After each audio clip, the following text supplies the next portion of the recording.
हरे कृष्णा। आप सभी भक्तों का स्वागत है। आज के श्रीमद् भगवद गीता कक्षा में हम पढ़ रहे हैं श्रीमद् भगवद गीता यथारूप अभय चरणारिंद भक्तिवेदांत स्वामी श्रील गुरुपाद जी द्वारा।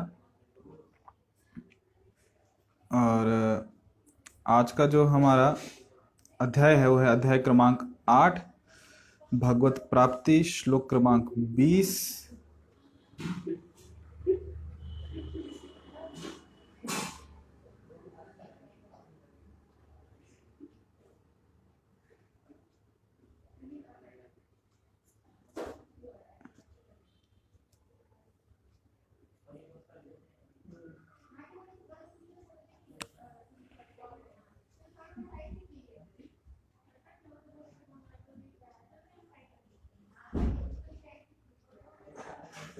हरे कृष्णा कृष्णा कृष्णा हरे हरे, हरे राम राम राम हरे हरे।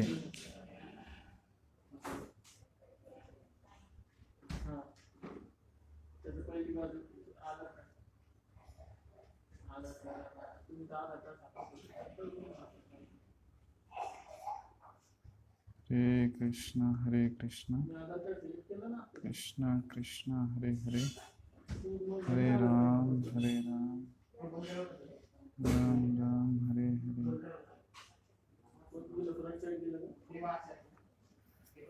हरे कृष्णा। तो हम पढ़ रहे हैं श्रीमद् भगवत गीता अध्याय क्रमांक 8।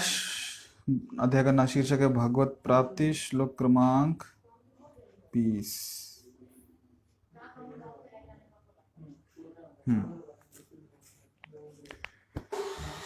परस्तस्मात्तु भावो अन्यो अव्यक्तो अव्यक्तात् सनातन यः स सर्वेषु भूतेषु नश्यतसु न विनश्यति। परस्तस्मात्तु भावो अन्यो अव्यक्तो अव्यक्तात् सनातन यः स सर्वेषु भूतेषु नश्यत्सु न विनश्यति। शब्दशः अर्थ: परम, तस्मात् उस, तु लेकिन, भाव प्रकृति, अन्य दूसरी, अव्यक्तात् अव्यक्त से, सनातन शाश्वत, यह स वह जो, सर्वेषु समस्त, भूतेषु जीवों के, नश्यत्सु नाश होने पर, न कभी नहीं, विनश्यति विनष्ट होते ही। अनुवाद: इसके अतिरिक्त एक अन्य अव्यक्त प्रकृति है जो शाश्वत है और इस व्यक्त तथा अव्यक्त पदार्थ से परे है।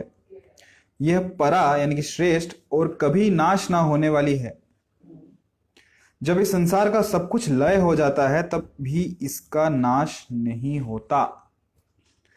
तात्पर्य: कृष्ण की पराशक्ति दिव्य और शाश्वत है। यह उस भौतिक प्रकृति के समस्त परिवर्तनों से परे है जो ब्रह्मा के दिन के समय व्यक्त और रात्रि के समय विनष्ट होती रहती है। कृष्ण की पराशक्ति भौतिक प्रकृति के गुण से सर्वथा विपरीत है। परा तथा अपरा प्रकृति की व्याख्या 7वें अध्याय में हुई है। ओम अज्ञानतिमिरन्धस्य ज्ञानाञ्जनशलाकया चक्षुरुन्मिलितं येन तस्मै श्रीगुरवे नमः। श्रीचैतन्यमनोभीष्टं स्थापितं येन भूतले स्वयं रूप कदा मह्यं ददाति स्वपदान्तिकम्।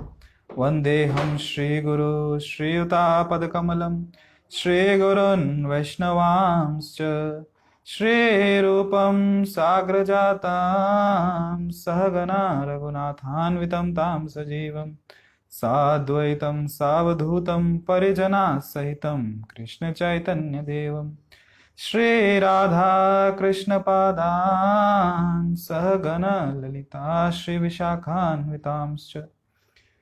नमो विष्णुपादाय कृष्णपृष्ठाय भूतले श्रीमते भक्तिवेदांत स्वामी निति नामिने। नमस्ते सारस्वते देवे गौरवाणी प्रचारिणे निर्विशेष शून्यवादी पाश्चात्य देश तारिणे। वाञ्छाकल्पतरुभ्यश्च कृपा सिन्धुभैव च पतितानां पावनेभ्यो वैष्णवेभ्यो नमो नमः। हे कृष्ण करुणा सिंधु दीनबंधो जगतपते गोपेश गोपिका कांत राधा कांत नमस्ते।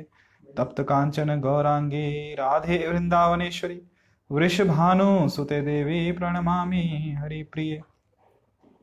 जय श्री कृष्ण चैतन्य प्रभु नित्यानंद श्री अद्वैत गदाधर श्रीवासादि गौर भक्तवृंद। हरे कृष्णा कृष्ण कृष्णा हरे हरे हरे राम राम राम हरे हरे।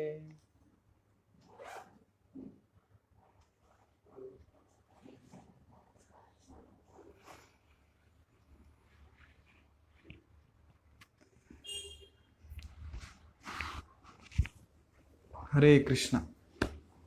आपसे भक्तों का स्वागत है आज के इस भगवद गीता कक्षा में।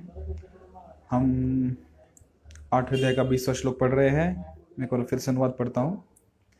इसके अतिरिक्त एक अन्य अव्यक्त प्रकृति है जो शाश्वत है और इस व्यक्त तथा अव्यक्त पदार्थ से परे है। ये परा और कभी नाश ना होने वाली है। जब इस संसार का सब कुछ लय हो जाता है तब भी उसका नाश नहीं होता।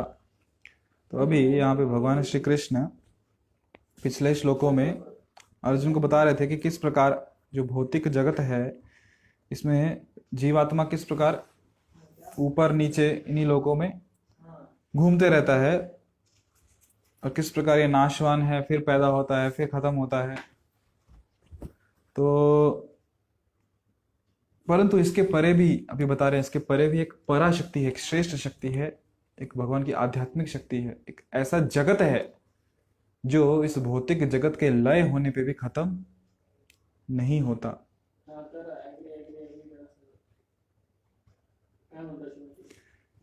उसके बारे में कहा गया है कि एक तो वो क्या है, वो शाश्वत है। शाश्वत अर्थात वहां पे जन्म और मृत्यु नहीं होती, ना तो जीवात्मा की और ना ही उस जो जगत है उसकी। जैसे कि हम इस भौतिक जगत में देखते हैं, यहाँ सब कुछ परिवर्तनशील है और जन्म मृत्यु है। कोई भी चीज जो पैदा हुई है वो उसकी मृत्यु फिक्स है। हम ये नहीं कह मतलब हमको बाकी चीजों में संशय हो सकता है कि ये होगा या नहीं, बारिश होगी या नहीं होगी, इलेक्शंस में ये मंत्री जीतेगा कि नहीं मंत्री जीतेगा, कौन जीतेगा। परंतु एक चीज सबकी फिक्स है, वो क्या है, मृत्यु। वो निश्चित है। जीवात्मा जैसे शरीर धारण करता है उसी समय उसकी मृत्यु निश्चित हो जाती है। तो उसमें कुछ संशय नहीं रहता। तो ये अंतर है भौतिक जगत में और आध्यात्मिक जगत में। कि आध्यात्मिक जगत जो है क्या है, वो शाश्वत है, ना विनश्यति, भगवान कह रहे हैं। अर्थात वो विनष्ट नहीं होता, उसका नाश नहीं होता।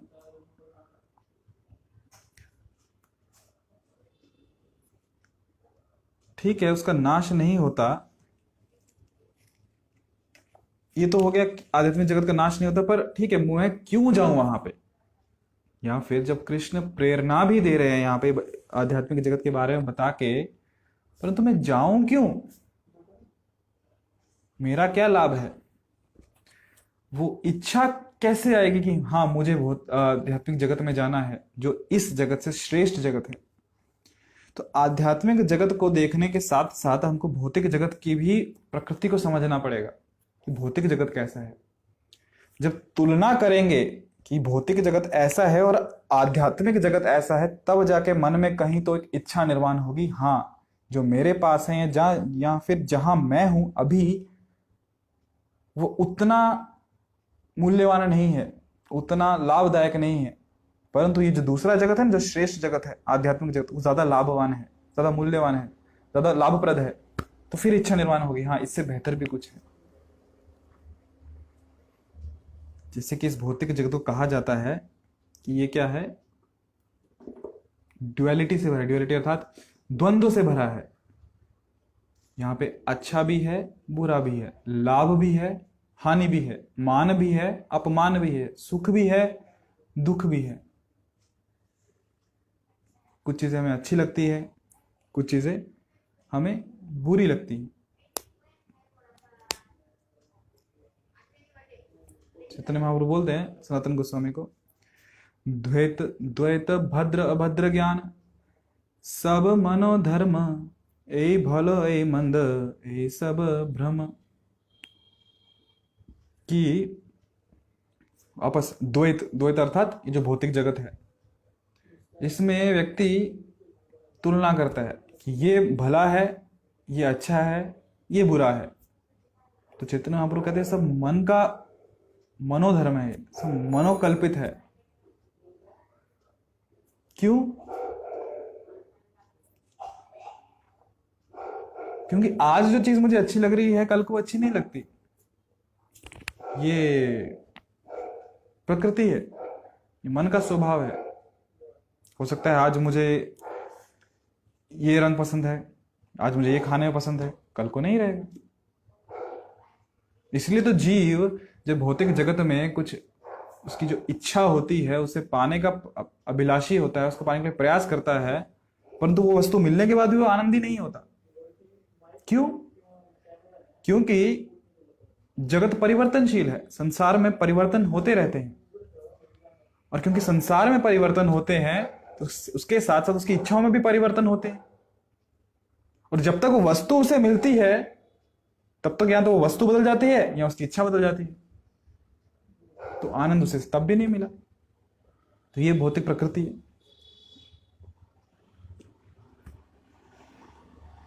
और दूसरी चीज, इस भौतिक जगत में जो जीव है वो हमेशा शिकायत करते रहता है, ऑलवेज कंप्लेनिंग। शिकायत, इसको मराठी में कहते हैं तकरार। ऐसा नहीं हुआ, वैसा नहीं हुआ, ऐसा चाहिए था। अपेक्षाएं तो बहुत थी, अपेक्षा ऐसी थी, परंतु जब घटना वास्तविकता में हुई पूरी तरह विपरीत। और जब आशा भंग हो जाती है तो फिर या तो व्यक्ति उदास हो जाता है, हतोत्साहित हो जाता है, या फिर क्रोधित हो जाता है।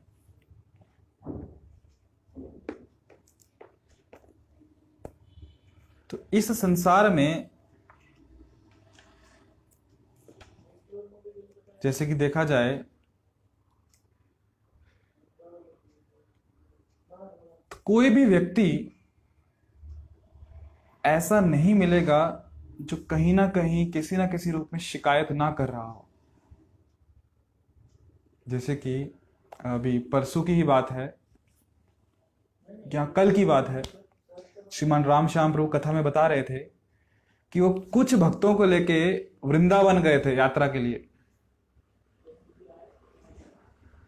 सोचो, धाम में गए, वृंदावन यात्रा, और जब पूरी यात्रा हो गई तो उनमें से कुछ भक्त शिकायत करने लगे, प्रभु जी आपने यात्रा अच्छे से मैनेज नहीं की, यहाँ पे इस चीज की कमी थी, ये फैसिलिटी कम थी, ये हमको नहीं मिला, इसको और अच्छे से कर सकते थे। तो जो धाम में गए हैं, कितने सारे नए कितने उनको दर्शन वहां मिले, कितने सारे अवसर मिले हैं कि वहां पे वो साधुओं का संग कर रहे हैं, वहां पे वो अच्छे विग्रहों का दर्शन कर रहे हैं, वहां पे हरिनाम हो रहा है, भगवान की लीला स्थलियों का दर्शन हो रहा है, धाम में बैठ के नाम जप हो रहा है। इन कितने अवसर मिले हैं, शुभ अवसर मिले जिनका वो लाभ उठा सकते हैं, और उन चीजों को नजरअंदाज करते हुए क्या कर रहे हैं? शिकायत कर रहे हैं, ये नहीं मिला, वो नहीं मिला। तो ये प्रकृति है भौतिक जगत की, हम सब शिकायत करते रहते हैं। क्योंकि ये जो मटेरियल वर्ल्ड है, जो भौतिक जगत है, ये ऐसा ही है, ये परफेक्ट नहीं है, ये पूर्ण नहीं है।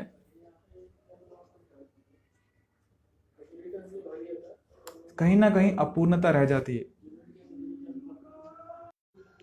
कि जीव कितना भी प्रयास करे आनंद लेने का, कहीं ना कहीं उसको परेशानी होने ही, क्लेश होने ही वाला है। क्योंकि यहाँ पे इस भौतिक जगत में, जो आध्यात्मिक जगत में, वहां पे आनंद शुद्ध है, जितना चाहिए उतना मिलेगा। आध्यात्मिक जगत, पूर्ण है, अच्युत है। अच्युत अर्थात उसमें कुछ घटता नहीं है, कुछ नाश नहीं होता उससे, पूर्ण है। भक्त बोलते हैं तो क्योंकि वहां पे सब कुछ पूर्ण है, सब चेतन है, तो यदि हमने वहां पे गुलाब जामुन खाया तो उस गुलाब जामुन का क्या होगा? क्या वो खत्म हो जाएगा? इस गुलाब जामुन कुछ नहीं होगा, गुलाब जामुन वैसे ही रहेगा। तो आध्यात्मिक जगत एक ऐसी जगह है जहां पे इच्छाएं पूर्ण होती हैं। वहां का जो कण कण है वो चिंतामणि है। वहां के जो वृक्ष हैं वो क्या हैं? कल्प वृक्ष हैं, डिजायर ट्रीज। तो जो आध्यात्मिक जगत है वहां पे कल्प वृक्ष हैं जो इच्छाएं पूर्ण करते हैं। तो वहां पे जो वृक्ष है, जरूरी नहीं है कि जो वृक्ष जिस फल का वृक्ष है वही फल आपको देगा, वो तो देगा, पर साथ ही साथ आप जो भी इच्छा करो वो फल आपको मिल सकता है। जैसे कि अगर आपको चाहिए कि वो वृक्ष है, आपको पिज्जा चाहिए, पिज्जा विद एक्स्ट्रा चीज, वो भी मिल सकता है।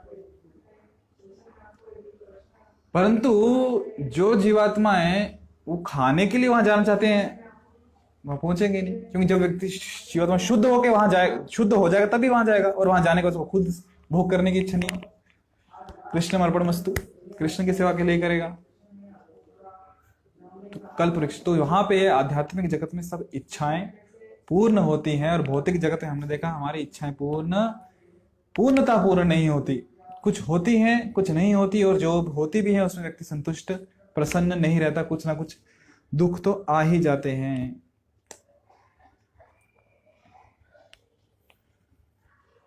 तो यदि हमें पूर्णतः आनंदित होना है तो हमें क्या करना होगा? हमें आध्यात्मिक जगत जाना होगा। और आध्यात्मिक जगत ये क्या है? श्री बलराम जी का शक्ति है। श्री बलराम जी ने प्रकट किया है। और बलराम जी कहां से है? कृष्ण से, कृष्ण से बलराम जी, और बलराम जी ने ही पूरा आध्यात्मिक जगत प्रकट किया। भगवान कृष्ण की सेवा में जो भी वस्तु लगती है वो कौन देते हैं? बलराम जी। करताल, मृदंग, सब किसके एक्सपेंशन है? किसके?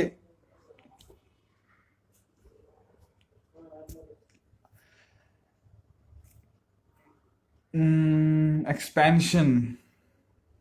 हिंदी में क्या बोलते हैं एक्सपेंशन पता नहीं, पर विस्तृत रूप, बलराम जी के विस्तृत रूप है करताली और मृदंग।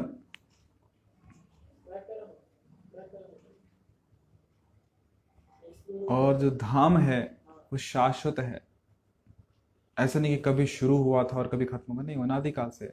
हाँ, हम बोल देते हैं कभी कभी कि ये कब आया पता नहीं, बहुत पता नहीं, नहीं हमें पता नहीं, परंतु वो जो धाम है वो अनादि रूप से है, अनादिकाल से है, और अनादिकाल तक रहेगा, शाश्वत है वो।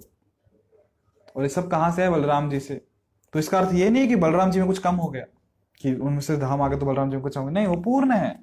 ये आध्यात्मिक जगत है कि एक में से एक निकाल दे तो भी एक बचेगा। ओम पूर्णमदः पूर्णमिदं पूर्णात् पूर्णमुदच्यते पूर्णस्य पूर्णमादाय पूर्णम एव अवशिष्यते। पूर्ण में पूर्ण मिलाया तो भी पूर्ण रहेगा, और पूर्ण से पूर्ण निकाल भी लिया तो भी पूर्ण रहेगा, पूर्ण में कुछ कमी नहीं आएगी। ये आध्यात्मिक जगत है। तो पूछते हैं क्या आध्यात्मिक जगत में सन्यासी होते हैं क्या? क्या वहां पे भी सन्यासी पाए जाते हैं, त्यागी वैरागी? तो नहीं, आध्यात्मिक जगत में त्यागी वैरागी नहीं पाए जाते, वहां सन्यासी नहीं होते। क्या त्यागेंगे? वहां कोई त्यागने की जगह थोड़ी ही है, त्यागना तो यहाँ होता है।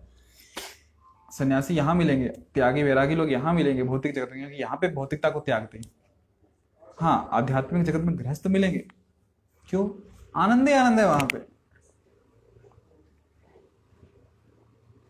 तो यदि हम भौतिक जगत में हैं तो भौतिक जगत में बेस्ट आश्रम है संन्यास आश्रम,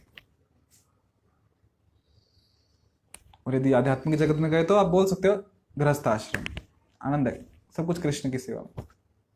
पर भौतिक जगत में संन्यास आश्रम। या आप कहे तो ब्रह्मचर्य आश्रम। यदि भौतिक जगत में हम संन्यास आश्रम अच्छे से करेंगे तो फिर आध्यात्मिक जगत में गृहस्थ आश्रम तब मिलेगा। अर्थात भौतिक जीवन तपस्या के लिए है, भगवान की सेवा के लिए है, और आध्यात्मिक जीवन आनंद के लिए है, जो है सब भगवान की सेवा में।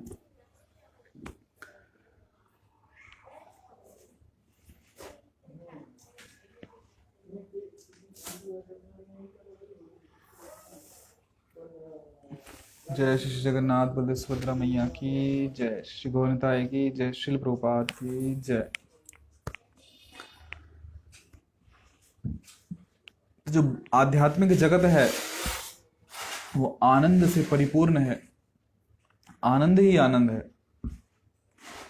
आनंद की कोई कमी नहीं है वहां पे। लेश मात्र भी चिंता, स्ट्रेस, दुख नहीं है।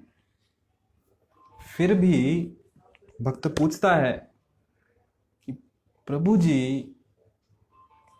क्या सही में मैं इच्छा है क्या जाने की, मैं जाऊंगा तो क्यों जाऊंगा, और क्या मैं वहां किसी को पहचानता हूं क्या, मेरे सब मित्र तो यहीं पे रहते हैं, मैं वहां जाके भी क्या करूंगा, मैं तो बोर हो जाऊंगा। अरे कृष्ण है ना हमारे सबके परम मित्र वहां पे, और हमारे सब वो पुराने मित्र जिनको हम छोड़ के आए, तो वो सब हमारा इंतजार कर रहे हैं वहां पे, तो हम बोर नहीं होंगे, वहां पे बहुत आनंद में रहेंगे, और ऐसा आनंद जो कभी खत्म नहीं होगा।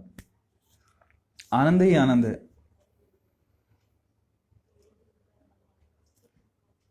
और श्रील प्रभुपाद जी बताते हैं कि ये जो आध्यात्मिक जगत है,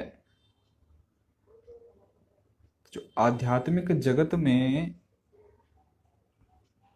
जो हम आत्मा हैं, जो मैं जो आत्मा हूं, ये शरीर नहीं जो दिख रहा है, और जो अंदर मन है वो भी नहीं, ना सूक्ष्म शरीर ना स्थूल शरीर, जो आत्मा है, शुद्ध आत्मा, जो कि आध्यात्मिक जगत से आया है, उसके बारे में बताते हैं कि उसमें शक्ति कितनी है। कितनी शक्ति है? रूपा जी कहते हैं जब सैकड़ों, 100 की संख्या में जब सूर्य एक साथ उदित होते हैं, जो उनसे तेज निकलता है, जो उनसे प्रकाश निकलता है, उतना प्रकाश, उतना तेज एक आत्मा का होता है, तुलना में बता रहे रूपा जी। और वही आत्मा जब एक शरीर में होता है तो पूरे शरीर को चलायमान करता है, उस शरीर में चेतना आ जाती है, वो शरीर बोलने लगता है, वो पंच महाभूतों का शरीर क्रियाएं करने लगता है। और बिना आत्मा के वो तो मृत है, आत्मा चली गई तो शरीर ठंडा पड़ जाता है, मृत। तो पूरा इतना, जो अभी छोटी सी चींटी को भी आत्मा चलाता है, और बड़े बड़े हाथी को भी चलाता है। तो ताकत कहाँ है? आत्मा में। तो वही आत्मा सोचो कितना शक्तिशाली है। अच्छा, गति, गति यानी कि स्पीड, सबसे अधिक गति किसकी देखते हैं हम? ध्वनि की देखते हैं। ध्वनि कितनी तीव्र गति से चलती है, यहां से बोला और वहां तक आवाज पहुंच गई। मनुष्य भाग के जाएगा, उससे पहले वो चिल्ला दे तो उसकी आवाज पहले पहुंच जाएगी। और उससे भी अधिक गति किसकी है? बिजली की, है ना? कि जब बादल, बिजली कड़कती है और बादल गरजते हैं तो बिजली पहले दिखाई देती है, आवाज, ध्वनि बाद में आती है। बिजली की गति उससे तेज है। और उससे भी तेज क्या है? मन की गति, कि हम जिस गंतव्य स्थल पे जाना चाहते हैं बस उसका स्मरण मन में कर ले और वहां पहुंच जाएंगे। ऐसे भी योगी हैं जो मन की गति से चलते हैं, जैसे कि नारद मुनि, अनेक योगी हैं, व्यासदेव, बहुत सारे हैं, कि मन में उस स्थान का चिंतन किया और उस स्थान में पहुंच गए। यहां बैठे बैठे हम वियतनाम में पहुंच सकते हैं, यहां बैठे बैठे हम डरबन में पहुंच सकते हैं, यहां बैठे बैठे हम चांद पे पहुंच सकते हैं, सूर्य पे जा सकते हैं। जस्ट केवल मन में सोचना है, मन की गति से। प्रभुपाद जी कहते हैं इससे भी ऊंची गति होती है, फास्ट स्पीड होती है, जिसे कहते हैं फ्लैशनिंग ऑफ लाइट, बिजली गति से ज्यादा, कि जब बिजली गिरती है तो कितनी स्पीड में गिरती है। तो जब एक शुद्ध जीवात्मा, शुद्ध अर्थात पूरी तरह से वो एकदम शुद्ध भक्त बन चुका है भगवान का, अभी उसके मन में कोई भी कलमश नहीं है, कुछ भी गंदगी नहीं है, उसका हृदय एकदम निर्मल हो चुका है, पूरी तरह भगवान पे आश्रित है, जब ऐसा एक शुद्ध जीवात्मा देह त्याग करता है तो वो जीवात्मा इस भौतिक जगत के 14 भुवनों को लांघते हुए विष्णु द्वारा निर्मित इतने सारे सैकड़ों लाखों करोड़ों अरबों खरबों ब्रह्मांडों को लांघते हुए आध्यात्मिक जगत के इतने सारे जो वैकुंठ हैं, उनमें सबसे ऊंचा जो आध्यात्मिक जगत है गोलोक वृंदावन तक पहुंचता है। इतना जो जर्नी तय करता है, जो यात्रा तय करता है, कैसे तय करता है? इतना समय बिजली को चमकने में लगता है, उतने समय में इतनी जर्नी वो तय करता है, इतना मार्ग तय कर लेता है। ये शक्ति है, ये सामर्थ्य है किसका? आत्मा का।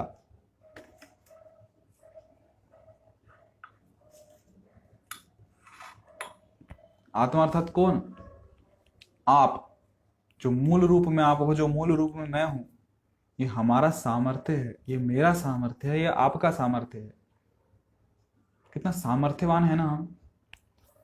परंतु हमारी सारी सामर्थ्यता को एकदम दबा के रख दिया है, जैसे कि हमको बांध दिया गया है, और इस बंधन में हम कुछ भी नहीं कर पा रहे। जो आत्मा इतने ब्रह्मांडों को लांघ के, जैसे यदि हम देखेंगे नीचे की जो जातियां हैं, नीचे की प्रजातियां हैं, उनमें इंद्रिय और कम हो गई हैं।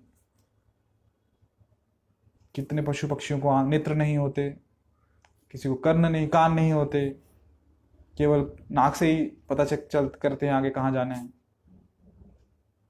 किसी को पांव नहीं होते, और ये मनुष्य शरीर में भी हमारे कितने सारे सामर्थ्य कम हो गए, पूरा बंध चुके हैं हम। तो हम अपनी मूल अवस्था में नहीं है। जो आत्मा है सच्चिद आनंद, उस अवस्था में नहीं है। इसलिए जो जीवात्मा है वो मुक्ति चाहता है। जैसे जब किसी को बांध दिया जाए ना, वो बहुत परेशान रहता है, मुझे क्यों बांधा है, मैं ठीक से मेरे हाथ पांव नहीं खोल पा रहा, मैं जहां जाना चाहता हूं वहां नहीं जा पा रहा, बंध गया हूं। तो वैसे जीवात्मा भी बंध चुका है। किसने बांधा है? 3 गुणों की जो रस्सियां है ना, उन्होंने बांधा है। सत्वगुण, रजोगुण, तमोगुण से बंधा हुआ है, और उसका लगता है कि वो कार्य कर रहा है, परंतु वो नहीं कार्य कर रहा, ये गुण उससे कार्य करवा रहे हैं। सामने कुछ भोग की वस्तु दिख गई तो इंद्रियां अपने आप उत्तेजित हो जाती हैं, उन्हें बोलना नहीं पड़ता। तो क्यों? क्योंकि बंधा हुआ है वो, किससे? रजोगुण से, कि मुझे उस वस्तु का भोग करना है।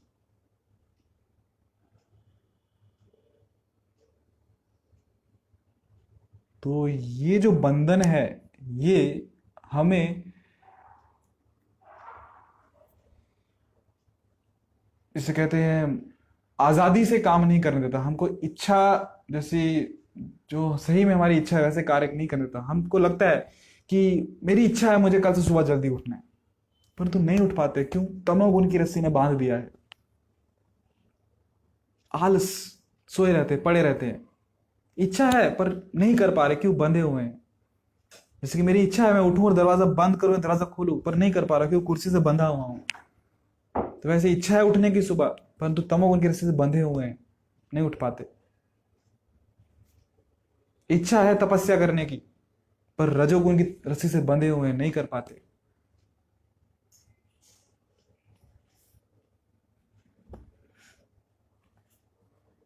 तो व्यक्ति मुक्त होना चाहता है, मुक्ति चाहता है, मुझे आजादी चाहिए।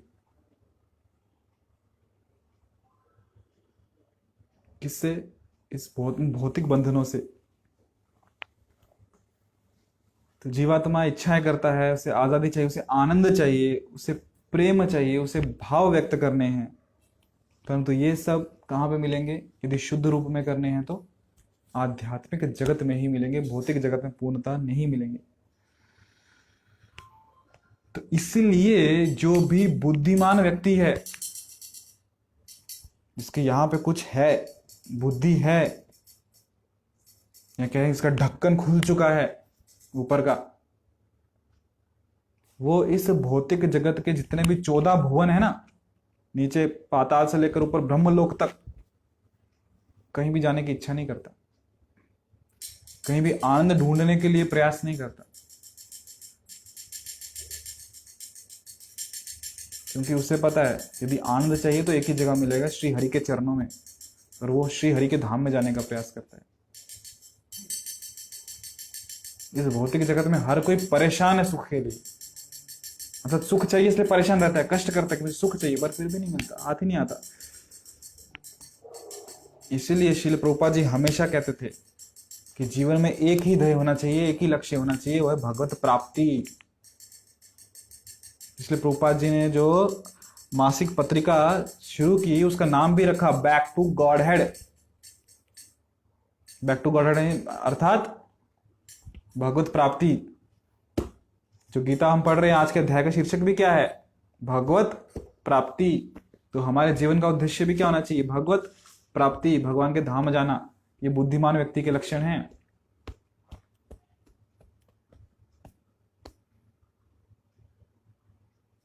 तो और क्या है यहां पे? अव्यक्त कहा है। अव्यक्त अर्थात जो व्यक्त नहीं होता। तो ये जो भौतिक जगत है, ये व्यक्त भी है और अव्यक्त भी है। कैसे व्यक्त भी और अव्यक्त भी? मतलब दिख रहा है और नहीं भी दिख रहा है। तो इसको दो तरीके से समझ सकते हैं। पहला ये कि हमारी जो इंद्रियां हैं वो अपूर्ण है, बराबर।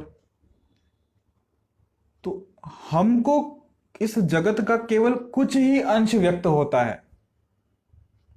जहां तक हमारी इंद्रियां अनुभव कर पाती हैं, चाहे वो कर्ण हो, नेत्र हो, नाक हो, जीवा हो या स्पर्श इंद्रियां हो, जहां तक हम उसको महसूस कर पाते हैं, अनुभव कर पाते हैं, उतना ही हमें व्यक्त होता है। बाकी सब हमारे लिए अव्यक्त है।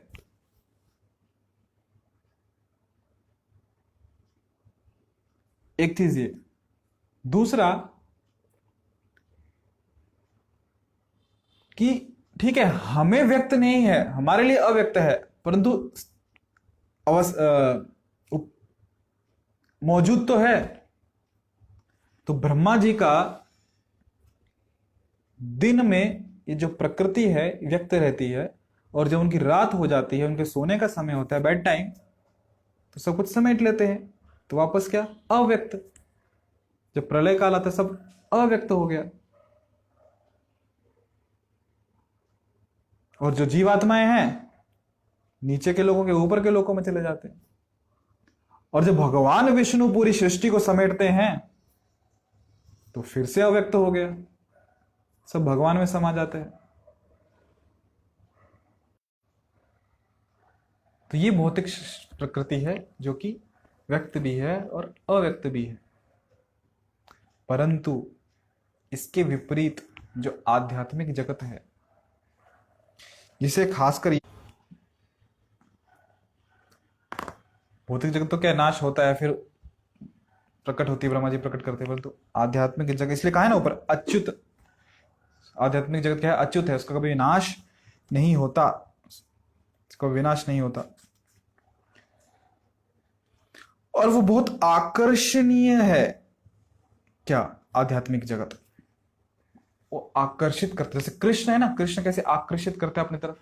जब कृष्ण आकर्षित करते हैं, तो स्वाभाविक उनकी लीलाएं भी हमें आकर्षित करती हैं, उनका नाम भी हमें आकर्षित करता है, उनके गुण हमें आकर्षित करते हैं, उनका रूप हमें, भगवान श्री कृष्ण का हमें आकर्षित करता है, तो उनका धाम भी आकर्षित करेगा कि नहीं करेगा? तो उनका धाम भी हमें क्या करता है?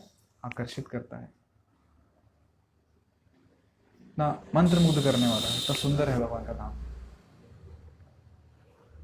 नित्य लीलाएं चलती है वहां पे बोरियत नहीं है। जैसे हम कहते हैं ना भौतिक जगत में बोर हो गए जी, रोज वही उठना, ऑफिस में जाना, बॉस की किटकिट सुनना, शाम को घर पे आना, घर पे किटकिट सुनना, फिर सो जाना, फिर अगले दिन सोना, बोर हो गए जी।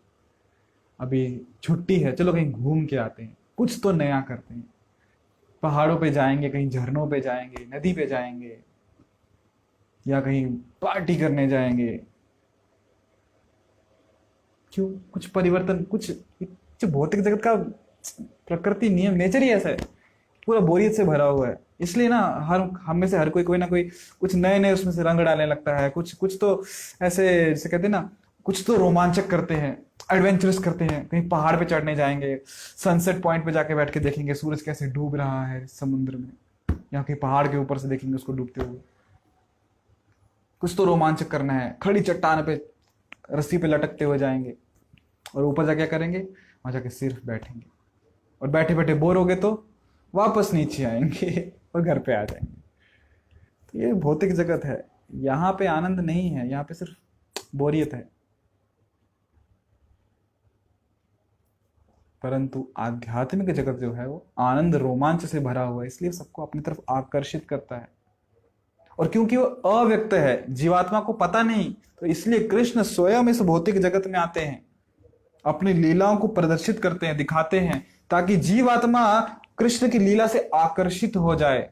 जो उनका धाम यहाँ पे भौतिक जगत में है, जो उन्होंने व्यक्त किया है उस समय के लिए, उससे आकर्षित हो जाए, और फिर जो वो अव्यक्त धाम है, शाश्वत जगत, वहां जाने की इच्छा प्रकट करे। इसलिए कृष्ण अवतीर्ण होते हैं। और हम बहुत भाग्यशाली हैं कि भगवान कृष्ण स्वयं इस धरती पे केवल 5000 वर्ष पूर्व आए, और चैतन्य महाप्रभु तो केवल 500 वर्ष पूर्व आए।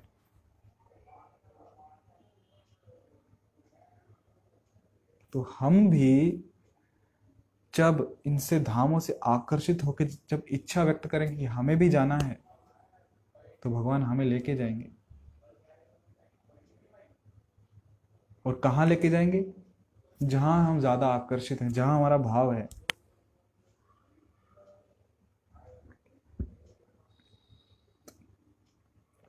तो क्या हम चैतन्य महाप्रभु के पास जाएंगे या कृष्ण के पास जाएंगे? हम जहां जाना चाहें, क्योंकि गोलोक में भी 3 गोलोक जो धाम है, जो सर्वश्रेष्ठ धाम है, वो भी 3 पार्ट्स में डिवाइडेड है, 3 श्रेणियों में। एक श्रेणी मुख्यतः जहां कृष्ण है, ग्वाल बाल सखाओं के साथ गैया चराते हैं, और एक जो उसमें भाग है वहां चैतन्य महाप्रभु का, गौर हरि सचिनंदन, जहां पे वो नित्य अपने पार्षदों के साथ कीर्तन में रमयमान हैं, कीर्तन करते रहते हैं। और तीसरा जो श्रेणी भाग है, श्रेणी कहने से जो भाग है, जो वो जहां पे कृष्ण है परंतु भगवान स्वरूप में है। जैसे लीला आती है जब वरुण देव नंद बाबा को क्या बोलते, किडनैप को अपहरण कर लिया था, तो कृष्ण गए थे उन्हें छुड़ाने के लिए। तो सब देवी देवता भगवान की पूजा करने लगे, उन्हें प्रणाम करने लगे, उनकी स्तुति करने लगे। तो ग्वाल बालों ने, सखा ने देखा कि इनकी स्तुति कर रहे हैं भगवान है, तो उस भाव में कृष्ण ही है परंतु भगवान है, जैसा जिसका भाव है वहां पहुंचेंगे, वहां सेवा करेंगे।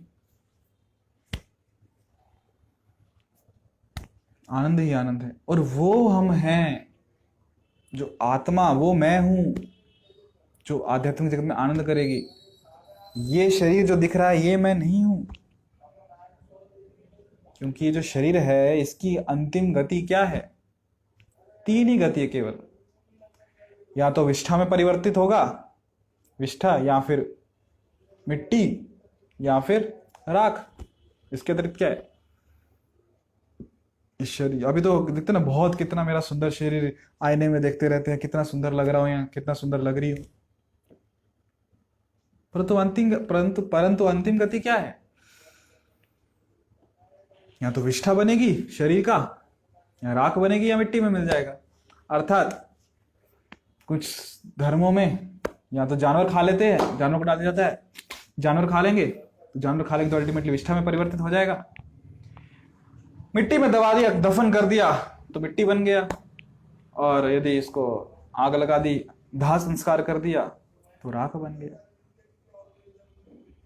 वही शरीर, इसको जिसको इतने लाड़ प्यार से इतना पाल पोस कर बड़ा किया, इतना खिलाया पिलाया, जिसके लिए लोगों से इतने झगड़े किए, मनमुटाव किए, कभी कभी लोगों को धोखा भी दिया, लूटा भी, तो यही उसकी गति है, अंतिम गति। तो हमारे हाथ में कौन सी चॉइस चाहिए, कौन सा विकल्प चाहिए? विष्ठा में परिवर्तित करना है, राख में परिवर्तित करना है, या मिट्टी में परिवर्तित करना है?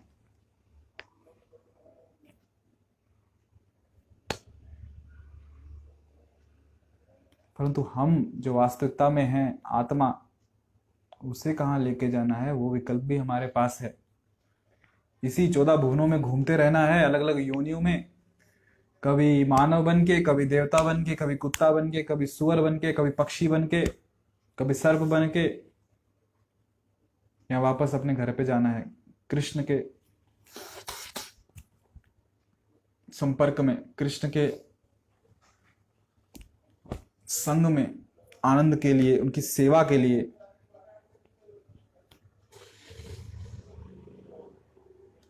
भौतिक देह से इतनी जल्दी आसक्ति छूटती नहीं है।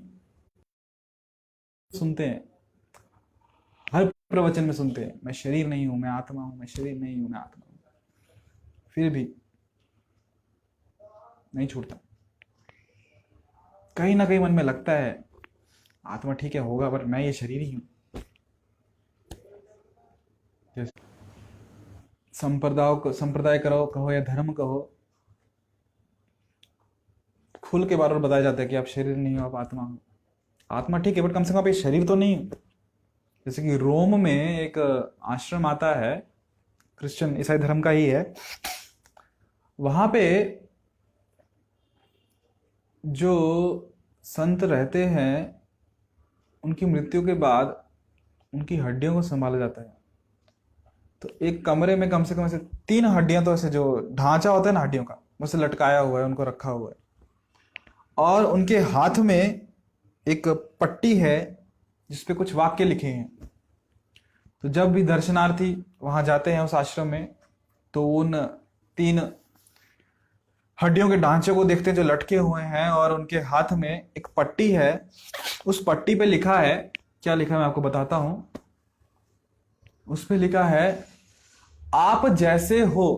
उस पे 4 भाषाओं में लिखा है, इंग्लिश, जर्मन, फ्रेंच और इटालियन। मैं आपको हिंदी में अनुवाद करके सुना रहा हूं कि आप जैसे हो वैसे मैं भी था। वो हड्डियों के ढांचे मानो वो बोल रहे हैं कि आप आज जैसे हो ना, जिस स्वरूप में हो, अट्ठे कट्टे, तबीयत सुधरी हुई है, चमड़ी एकदम तनी हुई, बाल सुंदर, मुझे एकदम तावदार, या बाल बहुत लंबे हुए, सुडौल शरीर है, तो आज आप जैसे हो ऐसा मैं भी था, और आज मैं जैसा हूं आप भी बनोगे। तो आप मेरे अतीत हो और मैं आपका भविष्य हूं, अर्थात आपकी भी मृत्यु होगी। तो लोग ज्यादा देर वहां टिकते नहीं उस कमरे में, जल्दी बाहर आ जाते हैं, सत्य का दर्शन नहीं करना चाहते। तो हमारा जो ये शरीर है, पंच महाभूतों का बना हुआ भौतिक शरीर, नाशवान है और हमेशा द्वंद्व में रहता है, सुख और दुख का भोग करते रहता है। शुद्ध आनंद कभी मिला ही नहीं, और अक्सर अज्ञान में ही रहता है। और इसके विपरीत जो हम आध्यात्मिक शरीर जो हमारा है, जो मैं स्वयं जो जीवात्मा हूं, जो आध्यात्मिक जगत से आया हूं और वही उसका अंतिम गंतव्य स्थान है, वो कैसा है? सत शाश्वत है, आत्मा शाश्वत है। इसलिए तो कभी मरने की इच्छा ही नहीं होती ना हमारी। क्यों? क्योंकि वो स्वभाव है हमारा, हम कभी नहीं मरते। इच्छा है मतलब कहीं ना कहीं वो वस्तु उपलब्ध है, इसलिए तो इच्छा निर्माण हुई, वरना इच्छा क्यों निर्माण होती? प्यास लगती है, पानी पीने की इच्छा है क्योंकि पानी उपलब्ध है। भूख लगती है क्योंकि भोजन उपलब्ध है। यदि भगवान ने भोजन ही नहीं बनाया था तो भूख भी नहीं बनाई होती। भूख बनाई है तो भोजन भी बनाया है, उपलब्ध है। तो हम मरना नहीं चाहते क्योंकि वो हमारा स्वभाव है, हम शाश्वत हैं। हम चेतन हैं, हमेशा ज्ञान लेना चाहते हैं, हमेशा पूछताछ करते हैं, क्या हुआ, कैसे हुआ, क्यों हुआ, उसका ऐसे क्यों हुआ, उसने क्या कहा, इतना न्यूज क्यों चलता है, समाचार क्यों चलते हैं। हमेशा ज्ञान, अपडेट रहना चाहते हैं, ज्ञान चाहिए, ये ऐसा क्यों हुआ, वैसा क्यों। तो मूल स्वभाव है प्रश्न पूछना, जिज्ञासा करना, और आत्मा ज्ञानवान है। और तीसरा, सच्चित आनंद, आनंदमय है। इसलिए तो हमारा हर कार्य, हमारा हर विचार, हमारा हर प्रयास का लक्ष्य एक ही होता है, वो क्या है? आनंद प्राप्त करना। कैसे तो मुझे आनंद मिल जाए। भौतिक जगत में इसलिए नहीं मिल पाता, परंतु स्वभाव तो है, और स्वभाव है, इच्छा है, मतलब कहीं तो होगा। और वो कहाँ पे? उस जगत में, जिसे भगवान कह रहे हैं अव्यक्त प्रकृति, भगवान का धाम, श्री धाम वृंदावन, गोलोक वृंदावन, वैकुंठ धाम। तो आनंद वहां पे है, कृष्ण के सानिध्य में, भक्तों के सानिध्य में। तो मैं जो जीवात्मा सत चित और आनंद हूं, वो कहां पे फिट बैठेगा? उसी धाम में जो सच्चित आनंद है, इस भौतिक जगत में नहीं, जो दुख खाले मोरा शाश्वत है।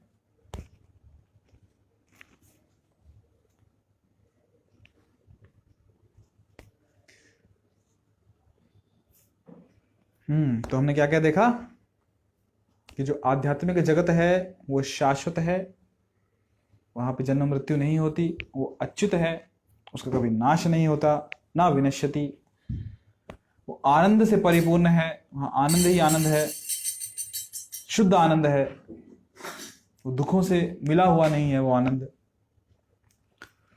वो आध्यात्मिक जगत सबकी इच्छा पूर्ण करता है। चिंतामणि और कल्प वृक्ष है, वहां पे सबकी इच्छाएं पूर्ण होती हैं।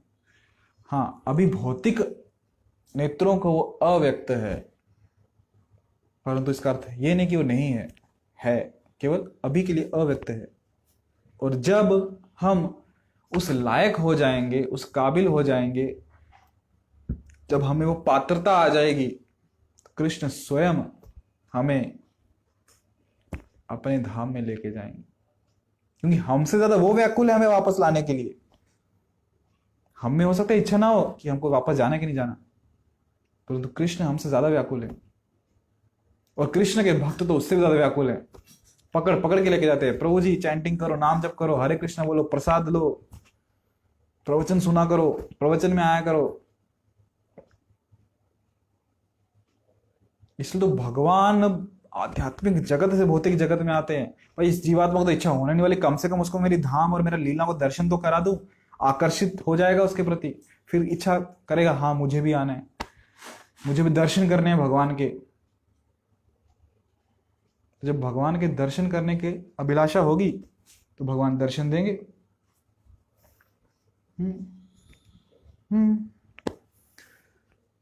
दर्शन खोल दो।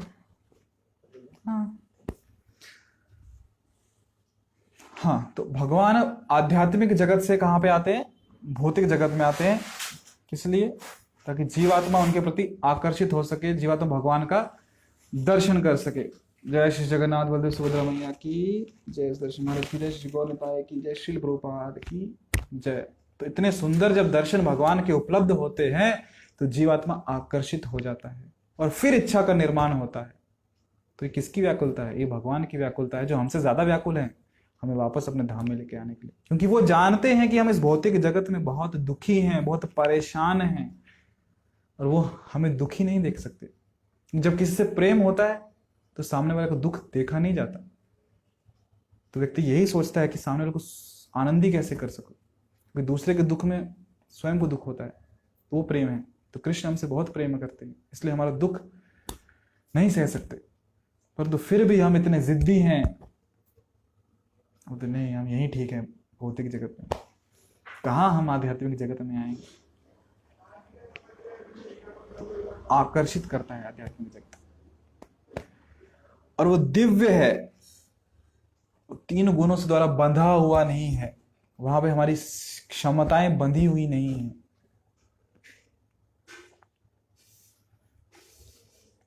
और वो सच्चित आनंद है आध्यात्मिक जगत।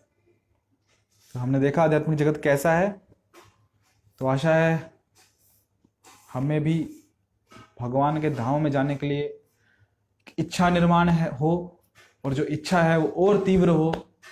प्रभुपाद कहते हैं in this very life time only, इसी जन्म में मुझे भगवान के धाम जाना है। ऐसा नहीं कि और कभी किसी जन्म में, नहीं, इसी जन्म में। तो प्रयास ऐसा होना चाहिए, उसके लिए भगवान का आश्रय लेना चाहिए, भगवान के हरिनाम का आश्रय लेना चाहिए। तो यहाँ हम रुकेंगे, थोड़ा कीर्तन करेंगे, भगवान के नाम का आश्रय लेंगे कि जो आवरण है मिथ्या अहंकार का, जो आत्मा के ऊपर चढ़ा हुआ है, वो कम हो जाए, और जो अव्यक्त धाम है वो हमें भी व्यक्त हो। नमो विष्णुपादाय कृष्ण पृष्ठाय भूतले श्रीमते भक्ति वेदांत स्वामी नामे नमस्ते सारस्वती देवी गौरवाणी प्रचारिणी निर्विशेष शून्यवादी पाश्चात्य देशतारे। जय श्री कृष्ण चैतन्य प्रभु नित्यानंद श्री अद्वैत गदाधर श्रीवासादि गौर भक्तवृंद। हरे कृष्णा हरे कृष्णा कृष्णा कृष्णा हरे हरे, हरे राम राम राम हरे हरे। हरे कृष्णा कृष्णा कृष्णा हरे हरे, हरे राम राम राम हरे हरे। हरे कृष्णा कृष्णा कृष्णा हरे हरे, हरे राम राम राम हरे हरे। हरे कृष्णा कृष्णा कृष्णा हरे हरे, हरे राम राम राम हरे हरे। हरे कृष्णा कृष्णा कृष्णा हरे हरे, हरे राम राम राम हरे हरे। हरे हरे कृष्णा कृष्णा कृष्णा हरे हरे, हरे राम राम राम हरे हरे। हरे कृष्णा कृष्णा कृष्णा हरे हरे, हरे राम राम राम हरे हरे। हरे कृष्णा कृष्णा कृष्णा हरे हरे, हरे राम राम हरे राम राम राम हरे हरे हरे कृष्णा कृष्णा कृष्णा हरे हरे हरे राम राम राम हरे हरे हरे कृष्णा कृष्णा कृष्णा हरे हरे हरे राम राम राम हरे हरे हरे कृष्णा कृष्णा कृष्णा हरे हरे हरे राम राम राम हरे हरे हरे कृष्णा कृष्णा कृष्णा हरे हरे हरे राम राम राम हरे हरे हरे कृष्णा कृष्णा कृष्णा हरे हरे हरे राम राम हरे हरे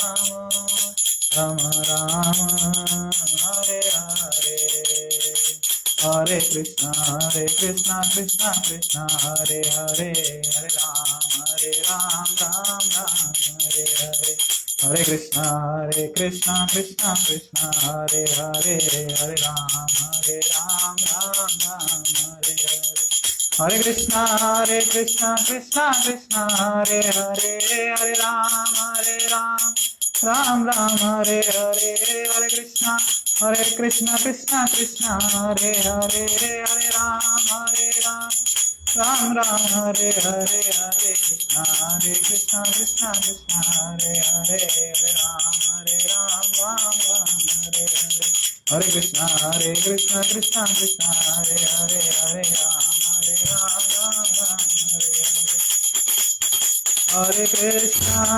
हरे हरे हरे कृष्णा कृष्णा कृष्णा हरे हरे हरे राम राम हरे हरे जय जगन्नाथ बलदेव जय सुभद्रा जय जगन्नाथ बलदेव जय सुभद्रा जय गौरनिताय जय गौरनिताय जय जय प्रभुपाद जय जय प्रभुपाद जय हरि बोल हरि बोल निताय गौर हरि बोल। कलयुग पावन श्री हरिनाम संकीर्तन की जय। जगन्नाथ बलदेव सुभद्रा मैया की जय। श्री गौर निताय की जय। श्री प्रभुपाद की जय। समित गौर भक्तवृंद की जय। श्रीमद् भगवद गीता की जय। हरे कृष्ण।